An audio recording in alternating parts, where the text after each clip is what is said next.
করলা যারা পছন্দ করেন আর সেটা যদি হয় ইলিশ মাছের ডিম দিয়ে ভাজি তাহলে তো কথাই নেই, সেদিন কিন্তু ভাত একটু বেশি খাওয়া হয়ে যাবে। তো ইলিশ মাছের ডিমের মধ্যে লবণ, হলুদ আর সামান্য একটু লাল মরিচের গুঁড়া দিয়ে মেখে তারপর ডিমগুলা ভেজে নিব।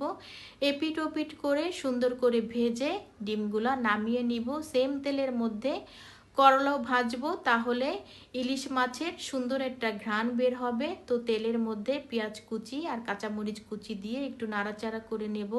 পেঁয়াজটা লাল লাল করা যাবে না, পেঁয়াজের কাঁচা গন্ধ যখন চলে যাবে তখন হলুদ গুঁড়া দিব, তাহলে যে কোনো ভাজির কালারটা অনেক সুন্দর আসে। এখন করলা কুচি দিব, করলার মধ্যে আমি একটু আলুও কুচি করে দিয়েছি। এখন দিব পরিমাণ মতো লবণ, দিয়ে ভাজতে থাকবো।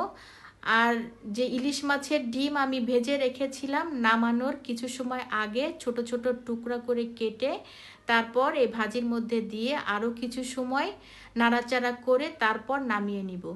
আমি যে কোনো ভাজিতে হলুদ দিয়ে থাকি, অনেকে হলুদ ছাড়া করে থাকেন। আসলে ভাজি দিয়ে ভাত মাখাবো আর ভাতের কালার যদি হলুদ না হয় সেটা আমার কাছে ভালো লাগে না। আর এই ভাজি দিয়ে সাদা ভাতের সাথে, বিশেষ করে গরম গরম ভাতের সাথে খেতে এত মজা লাগে, খুবই মজা লাগে। ট্রাই করতে পারেন। তো সবাই ভালো থাকবেন। আসসালামু আলাইকুম।